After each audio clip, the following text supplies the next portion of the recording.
Why do you think there's been an increase in children needing counselling for anxiety?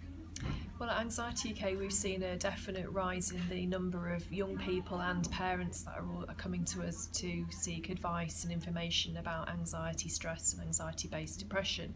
And we think the reason for that is plentiful. So we recognise that over the last 2 years or so, in particular, there's been a real rise in the number of celebrities that started talking about their experiences of living with anxiety, and so anxiety is being talked about a lot more. So we think that's given rise to people coming forward and recognising that they are experiencing some similar symptoms and therefore contact us to get help.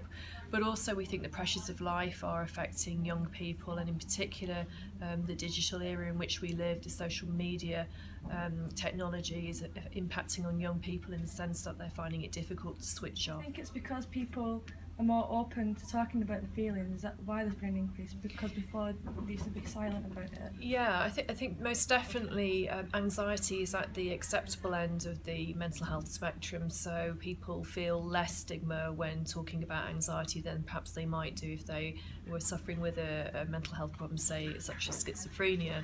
So definitely the more we talk about mental health, and there is more talk now than ever about mental health in the news and in general in society, so definitely it feels like it's a good place now to start speaking out about living with these sorts of difficulties. Do you see many children and young people coming to you for help, coming to your charity for help?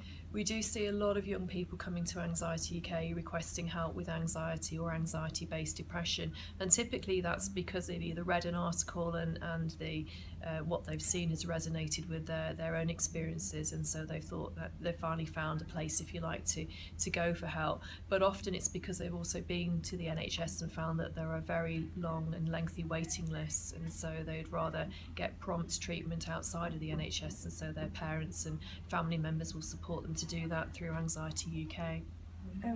What kind of services or advice do you offer to children and young people that feel like they want to reach out? So when a young person approaches us for help, obviously it depends on the age group, but ordinarily if it was a teenager, then we would recommend that they speak to their parents if they are able to, and also their schools, because schools are doing a lot now around emotional well-being and resilience, and so often there are programs and support packages in place at schools themselves.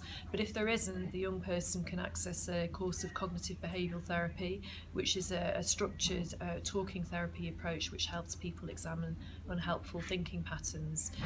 But also apps like the Headspace app, which is a mindfulness app. It's really popular with young people.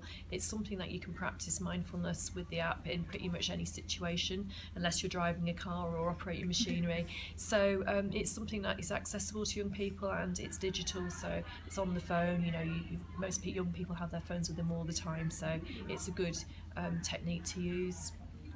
Thank you. I think that's it.